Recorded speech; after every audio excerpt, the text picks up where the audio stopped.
Next property जिसकी हम बात करने वाले हैं ये है हमारी बैकग्राउंड प्रॉपर्टी। अभी तक हमने कलर सीखा था जो फोरग्राउंड के लिए यूज होता था, लेकिन अब हम बैकग्राउंड को भी चेंज कर सकते हैं। अब बैकग्राउंड का कलर सेट करने के लिए हम बैकग्राउंड कलर प्रॉपर्टी का यूज करते हैं, ठीक है। अब background colour property is use to set the colour of background, मतलब बैकग्राउंड का अगर हमें कलर सेट करना है तो उसके लिए हम बैकग्राउंड प्रॉपर्टी का यूज करते हैं। इसको सेट करने के लिए हम लिखते हैं बैकग्राउंड कलर कॉलन, उसके बाद हम अपना एक तो सीधा नाम लिख सकते हैं कलर का एंड देन सेमी कॉलन। एक हमारा ये होता है हैच, उसके बाद हम कोड की फॉर्म में अपने कलर को लिखते हैं। अगर मैं बात करूं, चलिए सबसे पहले मैं बता देता हूँ आपको। अगर हमें बैकग्राउंड को सेट करना है तो हमारे पास से कुछ इस तरीके से कलर हैं, जैसे कि हम एक तो सीधा नाम दे करके सेट कर दें, एक हैच कोड में लिखते हैं, एक आरजीबी कोडेड में लिखते हैं, फिर हमारा HSL कोड में लिख दें। ये कई सारे ऐसे तरीके होते हैं, लेकिन सबसे ज्यादा जो यूज होने वाले तरीके हैं वो एक तो ये है कि हम सीधा बैकग्राउंड कलर फिर कलर का नाम लिख दें। एक तो हमारा हैच फॉर्मेट के, एक हैच फॉर्म में हम लिखते हैं अपने कलर का, और एक हमारा RGB फॉर्मेट में हम अपने कलर को डिफाइन करते हैं। बाकी ये HSL उतना ज़्यादा यूज नहीं होता है, तो अभी के लिए हम इन तीन को सबसे ज़्यादा यूज कर रहे होंगे, ठीक है। अब इसी तरीके से मैंने कलर वाली प्रॉपर्टी आपको बताई थी, तो कलर में भी सेम यही होता है। एक तो हम क्या करें, अपने सीधा नाम लिख दें कलर का, या फिर हम हैश फॉर्म में लिख दें, या फिर हम RGB फॉर्मेट में लिख दें, या HSL फॉर्मेट में लिख दें। लेकिन जो सबसे ज्यादा हमारे यूज होने वाले हैं वो ये तीन कलर हैं। एक तो हमारा सीधा हम नाम लिख दें कलर का, दूसरा हमारा हैश फॉर्म में लिख दें, तीसरा हम RGB फॉर्मेट में लिख दें।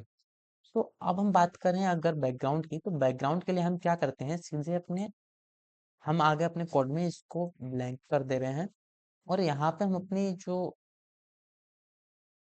HTML शीट है उसको भी ब्लैंक कर देंगे। हमने अपना अब क्या किया, यहाँ पे HTML का एक जो बॉयलर प्लेट था उसको जनरेट कर लिया।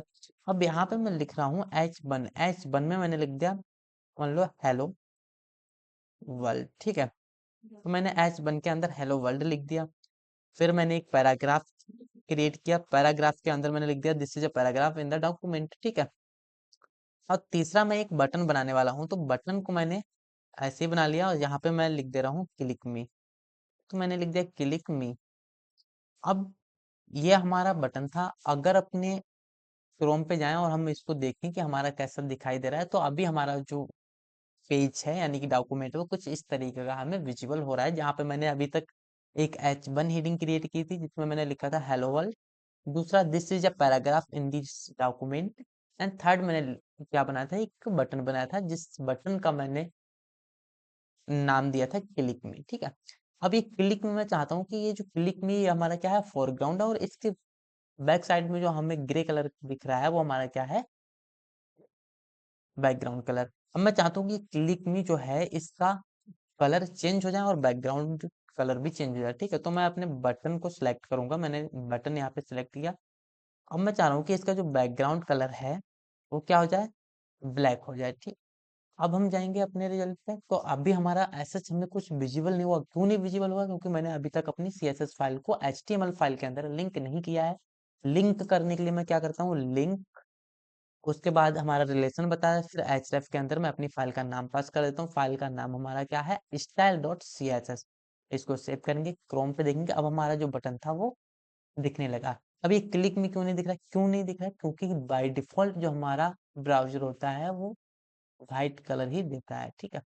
अब मैं चाहता हूँ कि जो क्लिक में था इसका कलर हमारा क्या हो जाए, कुछ दूसरा कलर हो जाए। तो मैंने यहाँ पे दे दिया बटन, ठीक है, सॉरी, कलर।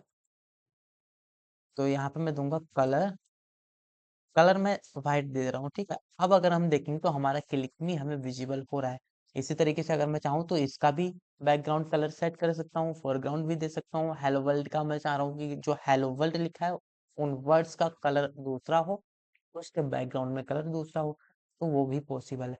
अब मैं चाहता हूँ कि यहाँ पे हमारा जो H1 है, H1 का बैकग्राउंड कलर हमारा क्या हो जाए, एक्वा हो जाए, और इसका जो कलर है वो हमारा क्या हो जाए, कलर में सोच रेड, ठीक है।